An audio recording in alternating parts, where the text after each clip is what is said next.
विकास योजनाओं को लेकर बिहिया नगर पंचायत कार्यालय में बैठक का आयोजन किया गया, जिसमें नगर पंचायत के उपाध्यक्ष विजय कुमार गुप्ता और कई अधिकारी शामिल हुए। बैठक में बिहिया नगर पंचायत के विकास योजना को लेकर 2025-26 वित्तीय वर्ष के लिए 60 करोड़ की बजट पारित की गई, जिसमें मार्केट कॉम्प्लेक्स, पुस्तकालय और धार्मिक स्थलों का मरम्मत और बुनियादी सुविधाओं के लिए खर्च किया जाएगा।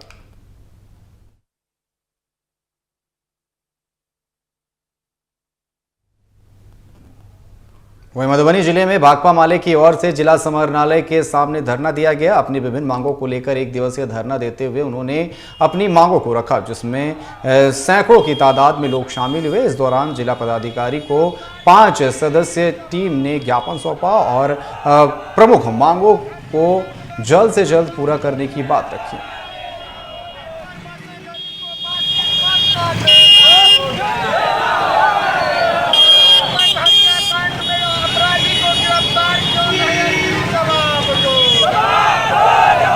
प्रमुख मांग है जो मधुबनी के उत्तरी हिस्से में अपराध का ग्राफ काफ़ी बढ़ गया है और उसका कारण है जो वहाँ 3 थाना का बॉर्डर है, राजनगर, रहिका और मधुबनी नगर। तीनों थाना की दूरी सर्वाधिक पड़ती है और दूसरी बात है वहाँ जंगल नुमा बगीचों की भरमार है, इसलिए वहाँ एक थाना का निर्माण किया जाए। माले नगर के इलाके में एक थाना बनाया। दूसरा है जो दीपक शाह का जो हत्या हुआ, उसकी हत्यारों की गिरफ्तारी अभी तक नहीं हुई है। और तीसरी बातें हमारी है जो सड़क जाम के नाम पर जो मुकदमा किया गया है उसको। बेगूसराय में प्रेम प्रसंग में युवक को पहले लड़की के परिजनों ने बेरहमी से पीटा, इसके बाद मन नहीं भरा तो उसे जहर खिलाकर उसकी हत्या कर दी। वहीं हत्या का आरोप लड़की के चाचा सहित पूरे परिवार पर लगा है।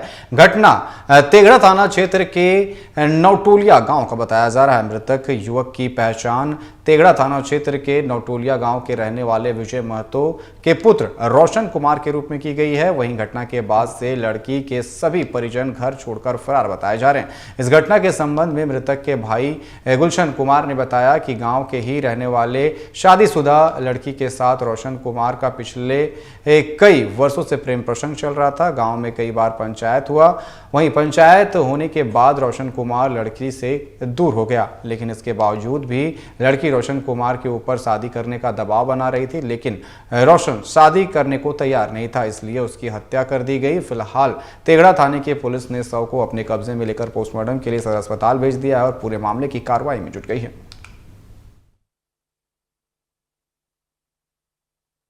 लड़का लड़की वाला है। क्या लड़का लड़की? 2 साल से ही सब दोनों में कहानी चलता था, प्रेम प्रसंग चलता था। अच्छा। उसके परिवार वाला इसको बार बार मना कर रहा था तो मान गया, पर लड़की नहीं मान रही थी, कॉल करती थी बार बार। अच्छा। एक मोबाइल से ब्लॉक करता था, दूसरे मोबाइल से, तीसरे मोबाइल से करते रहती थी। अच्छा। क्या हुआ फिर वही तब उसका परिवार वाला आया, इसको धमकाया, गोली वोली लेके आया था कल शाम को। अच्छा। फिर मेरे घर पर आया, हल्ला चिल्ला करवाया, चल गया। कल सुबह ही उठ के उधर जा रहा था, उसके घर के सामने पकड़ के सब मारा। 1-2 घंटा घर में रखा, कुछ पिला खिला दिया। 2-3 बजे घर पर आया, उल्टी पुल्टी करने लगा, तो हम जब लेके हॉस्पिटल निकले तब तक इसका प्राण छूट गया। ये सब आप लोगों को कैसे मालूम चला कि मारपीट किया है? मारपीट जैसे पूरा माहौल जानता, मोहल्ला में सब जानता। हम लोग काम पे निकल गए थे, अभी मॉर्निंग काम चलता है। तो ये कब गया था वहाँ? ये गया था 8, साढ़े 8-9 बजे के आसपास। और रात में? नहीं, सुबह में। कल शाम को वो सब आए थे, मतलब धमकाने के लिए। हाँ। और सुबह में ये उसके घर के सामने से जा रहा था, मार्केट पड़ता है इसके रास्ते से। हाँ। तो ये रास्ते में पकड़ के। वहीं मधुबनी में आरजेडी विधायक समीर महासेठ ने प्रेस को संबोधित किया। इस दौरान विधायक ने अपने किए गए कामों को गिनवाया, साथ ही कहा कि देश में प्रधानमंत्री नरेंद्र मोदी मधुबनी आए, लेकिन कोई भी जनप्रतिनिधि ने मेट्रो की मांग नहीं की। साथ ही कहा कि आगे वाले दिनों में मधुबनी शहर के विकास के लिए मेट्रो अति आवश्यक है और वह दिन भी जरूर आएगा कि मधुबनी में भी मेट्रो चलेगी और जिले को स्मार्ट सिटी का दर्जा मिलेगा।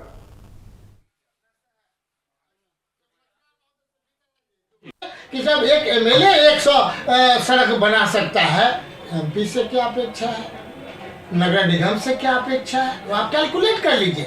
जब 4 करोड़ हमको मिलता है तब हम इतना बना रहे हैं।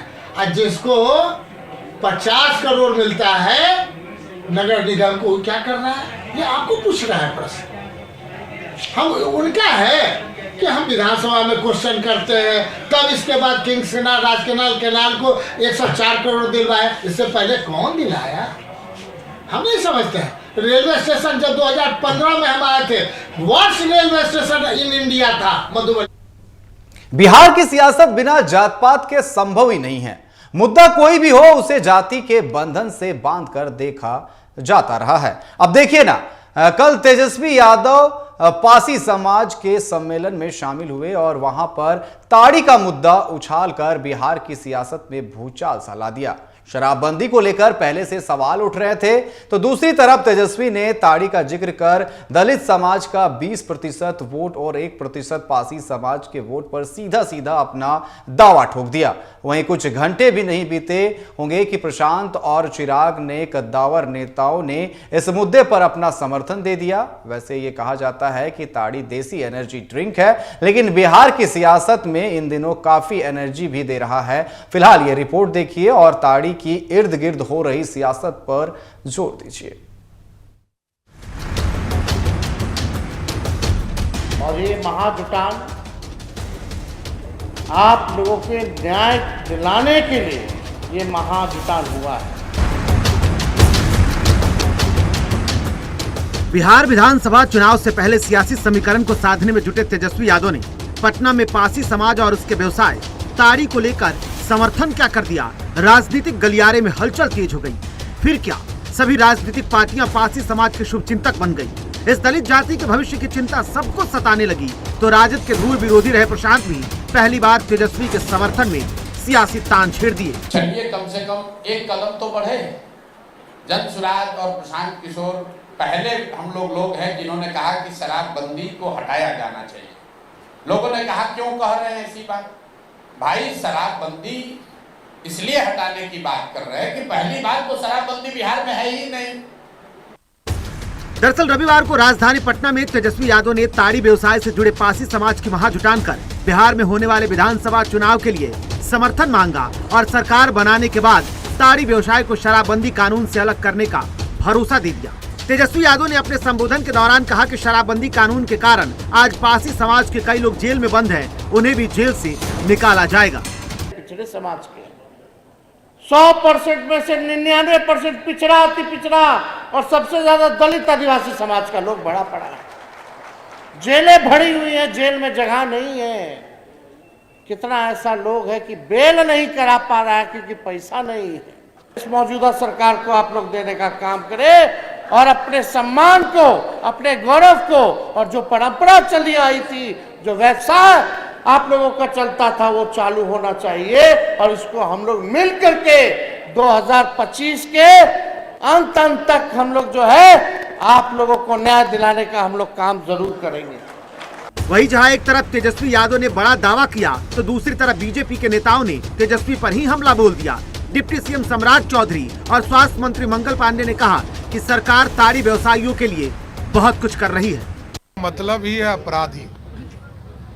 और लालू जी का परिवार पहले कानून बनाकर जेल में भेज देता है और तब कहता है कि हम छुड़ा देंगे। अरे तो जब कानून बन रहा था तो उस दिन विरोध क्यों नहीं किया? राजनीतिक रूप से बयान देने के लिए वो इस प्रकार की बातें करते हैं।